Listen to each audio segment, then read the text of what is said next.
video kali ini saya akan menjelaskan tugas dengan mata kuliah pemasaran produk pertanian dengan review jurnal yang berjudul The Impact of Marketing Mix Strategic on the Scale of Agricultural Products Across the Johor, Malaysia. Di sini saya akan menjelaskan terlebih dahulu yaitu latar belakang. Sektor pertanian merupakan sektor penting dalam perekonomian, namun masih menghadapi tantangan rendahnya keuntungan meskipun permintaan pangan relatif stabil. Pergeseran dari sistem produksi tradisional menuju sistem komersial membuat persaingan semakin ketat, sehingga strategi pemasaran menjadi faktor kunci dalam meningkatkan penjualan.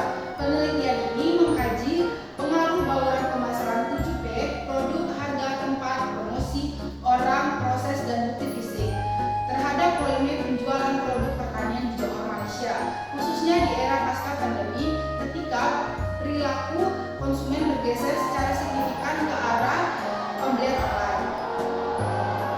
Selanjutnya yaitu tujuan penelitian.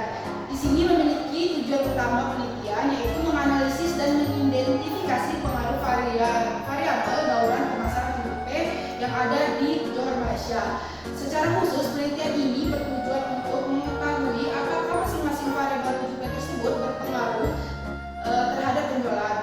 Yang kedua, menentukan variabel yang paling dominan dalam meningkatkan volume penjualan.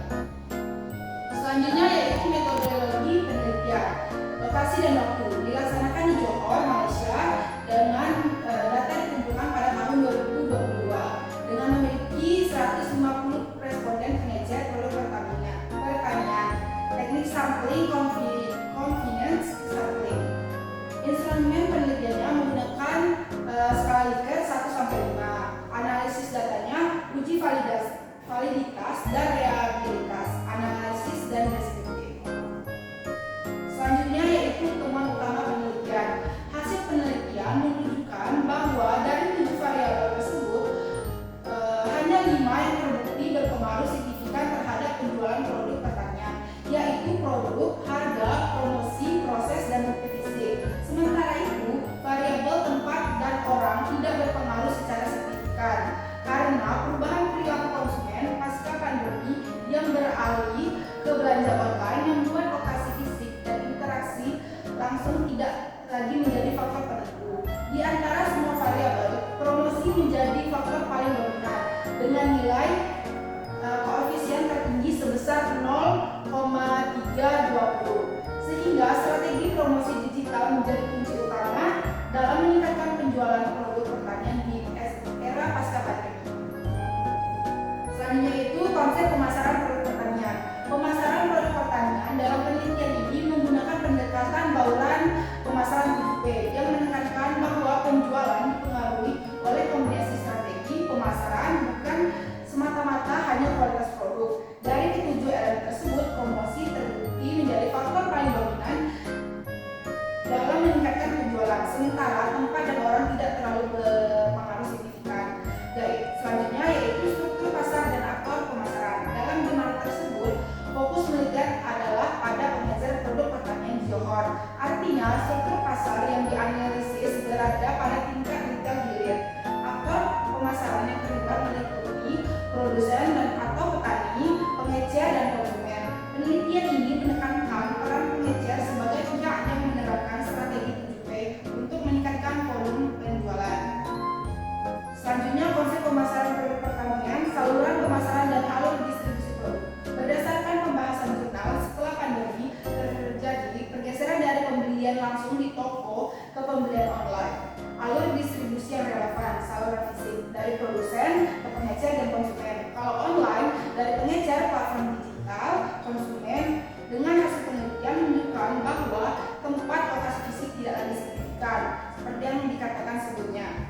Selanjutnya yaitu perspektif fungsi pemasaran. Berdasarkan hasil regresi dalam jurnal, signifikan terhadap penjualan produk, price, promotions, proses, physical events. Tidak lagi signifikan, place dan people. Promosi pemilik pengaruh tertinggi terhadap peningkatan volume penjualan. Hal ini menunjukkan bahwa strategi komunikasi, pemasaran, dan marketing sangat penting dalam pemasaran produk pertanian pasca pandemi. Selanjutnya yaitu perbandingan temuan jurnal yang kami temukan di pedagang penjualan pisang. Di sini kami memilih komunitas, yaitu komunitas pisang yang ada di sekitar Kota Bengkulu. Perbandingan temuan jurnal ini dengan kondisi pemasaran pisang berdasarkan hasil jurnal, promosi masih menjadi faktor yang paling berpengaruh terhadap peningkatan penjualan produk pertanian. Selain itu, yang kami temukan juga harga produk dan kualitas, proses dan bukti fisik juga berpengaruh secara signifikan yang ada di Kota Bengkulu. Sedangkan variabel tempat dan orang tidak terlalu signifikan terhadap penjualan, sama seperti yang terjadi ada di Luar Malaysia tadi. Selanjutnya yaitu persamaan dan perbedaan. Yang pertama, persamaan. 1. Harga sangat menentukan penjualan pisang. Dari hasil wawancara kami, ketika harga naik sekitar 1.000 sampai 2.000 per sisir, jumlah pembeli langsung menurun. Hal ini sejalan dengan hasil jurnal bahwa harga berpengaruh signifikan terhadap volume penjualan. Yang kedua, kualitas produk mempengaruhi keputusan pembelian. Pisang yang berwarna kuning tidak memar dan ukuran seragam lebih cepat terjual dibandingkan pisang yang kualitasnya kurang baik. Selanjutnya yang ketiga yaitu promosi masih belum maksimal. Petani dan pedagang pisang umumnya hanya mengandalkan pembeli tanpa melakukan promosi aktif. Padahal dalam jurnal tadi promosi memiliki pengaruh yang besar. Selanjutnya yaitu perbedaan. Yang pertama, tempat sangat berpengaruh dalam pemasaran pisang. Berbeda dengan hasil jurnal tadi, dalam kasus pisang, lokasi penjualan sangat menentukan. Pisang yang dijual di pinggir jalan utama lebih cepat habis dibandingkan yang dijual di lokasi yang kurang strategis. Selanjutnya, hubungan personal. Kepercayaan sangat penting. Banyak transaksi terjadi karena adanya hubungan langganan antara petani dan pedagang, bukan karena promosi. Dan selanjutnya itu faktor penyebabnya.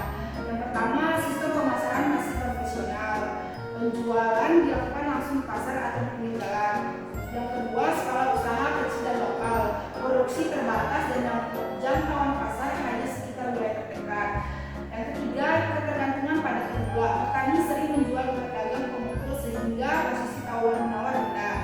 Yang keempat, karakteristik konsumen lokal. Pembeli lebih mempertimbangkan harga murah, lokasi dekat, dan hubungan kepercayaan. Dan selanjutnya yaitu rekomendasi strategis. Di sini saya mendapatkan rekomendasi strategis. Yang pertama yaitu tingkatkan promosi. Gunakan WhatsApp, bisnis, atau media sosial lainnya. Update harga dan stok secara rutin. Tampilkan foto yang menarik tentang produk pisang tersebut. Lalu kedua, memperkuat kerjasama petani. Bentuk kelompok tani, jual secara kolektif, kurangi ketergantungan pada bulan. Dan yang ketiga, tingkatkan nilai tambah produk. Buat kemasan pisang yang menarik, pisang matang yang siap konsumsi, misalnya produk olahan dari pisang yaitu seperti keripik dan sari pisang. Mungkin itu saja hasil temuan jurnal perbandingan yang kami temukan di sekitar Kota Bengkulu pada komunitas tanaman pisang.